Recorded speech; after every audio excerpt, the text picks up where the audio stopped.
चलो भाइयों, तो एक्सरसाइज 9.1 का क्वेश्चन नंबर 12 करते हैं। From the top of a 7 metre high building the angle of elevation of the top of a cable tower is 60 degree. रुको, ये एक बिल्डिंग है, 7 मीटर ऊंची है। ये एक केबल टॉवर है AC। अब the angle of elevation of the top of a cable tower is 60 degree.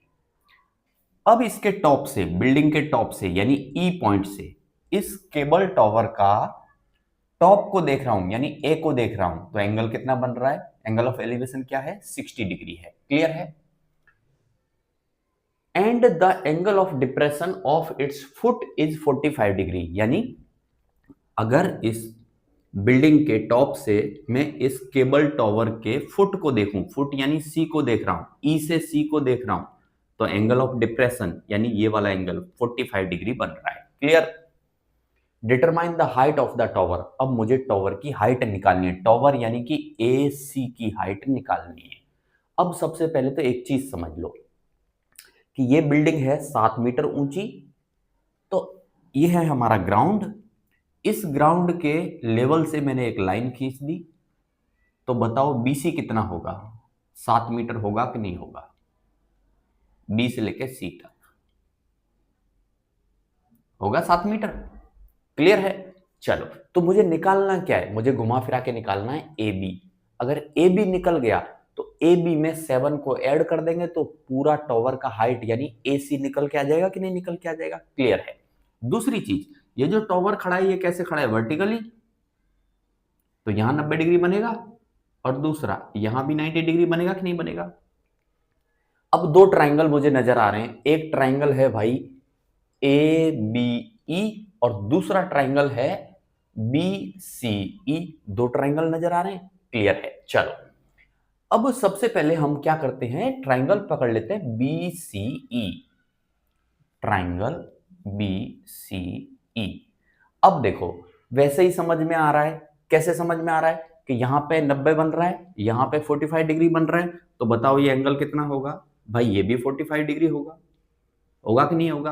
अब सोचो कि ये 45 डिग्री है, ये 45 डिग्री है, दो एंगल सेम है, तो इनके सामने की साइड्स कैसी होंगी? वो भी सेम होंगी, इक्वल होंगी।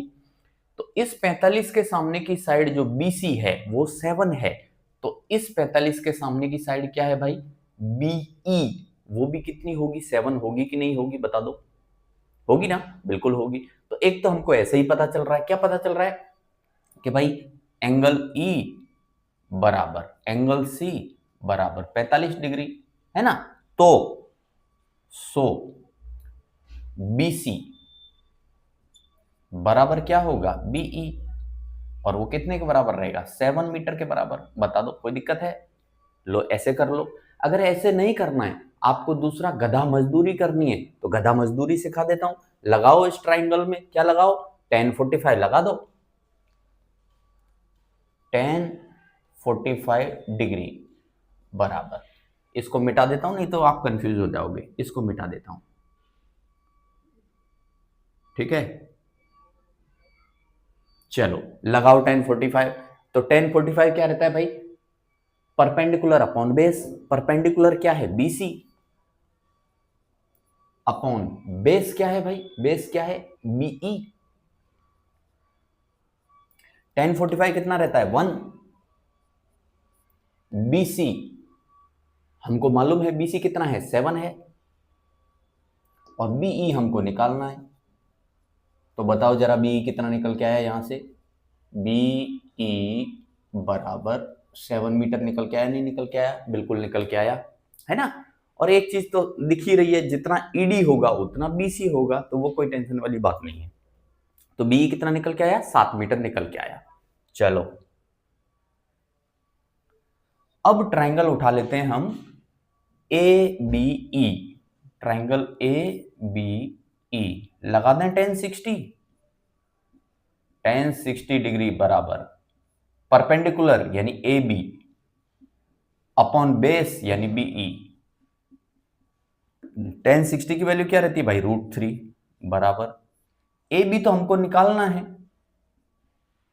बीई मुझे पता चल गया, बीई कितना है 7 मीटर है, तो 7, तो बताओ ए बी कितना आएगा, यहां से क्रॉस मल्टीप्लाई करो, ए बी बराबर 7√3 मीटर आएगा कि नहीं आएगा, बिल्कुल आएगा भाई, कोई दिक्कत ही नहीं है।